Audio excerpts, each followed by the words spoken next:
जब लोग त्राही त्राही करने लगे, जब लोग ये कहने लगे किसी भी तरीके से इस गुंडा राज से हमको मुक्ति दिलाइए, तो उसके नाम पर पुलिस को खुली छूट दे दी जाए कि वो जिसको चाहे गोली मार सके,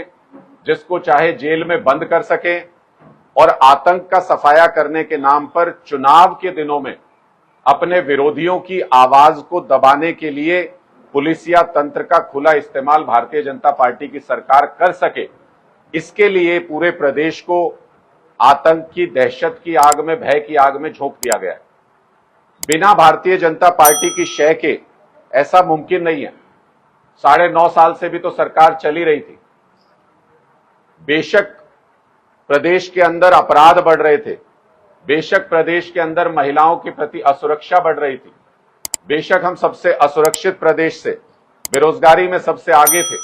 लेकिन इस तरीके से खुलेआम फिरौती गैंग, इस तरीके से खुलेआम गोलीबारी नहीं चल रही थी। ये चुनाव के दृष्टिगत भारतीय जनता पार्टी की एक रची हुई साजिश है,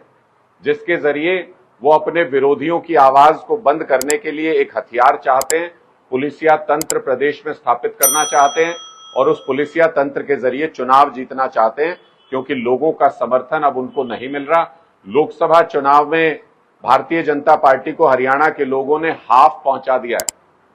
और विधानसभा चुनाव में पूरी तरह से साफ कर देंगे। जब लोग त्राही त्राही करने लगे, जब लोग ये कहने लगे किसी भी तरीके से इस गुंडा राज से हमको मुक्ति दिलाइए, तो उसके नाम पर पुलिस को खुली छूट दे दी जाए कि वो जिसको चाहे गोली मार सके, जिसको चाहे जेल में बंद कर सके और आतंक का सफाया करने के नाम पर चुनाव के दिनों में अपने विरोधियों की आवाज को दबाने के लिए पुलिसिया तंत्र का खुला इस्तेमाल भारतीय जनता पार्टी की सरकार कर सके, इसके लिए पूरे प्रदेश को आतंक की दहशत की आग में, भय की आग में झोंक दिया गया है। बिना भारतीय जनता पार्टी की शय के ऐसा मुमकिन नहीं है। 9.5 साल से भी तो सरकार चली रही थी। बेशक प्रदेश के अंदर अपराध बढ़ रहे थे, बेशक प्रदेश के अंदर महिलाओं के प्रति असुरक्षा बढ़ रही थी, बेशक हम सबसे असुरक्षित प्रदेश से, बेरोजगारी में सबसे आगे थे, लेकिन इस तरीके से खुलेआम फिरौती गैंग, इस तरीके से खुलेआम गोलीबारी नहीं चल रही थी।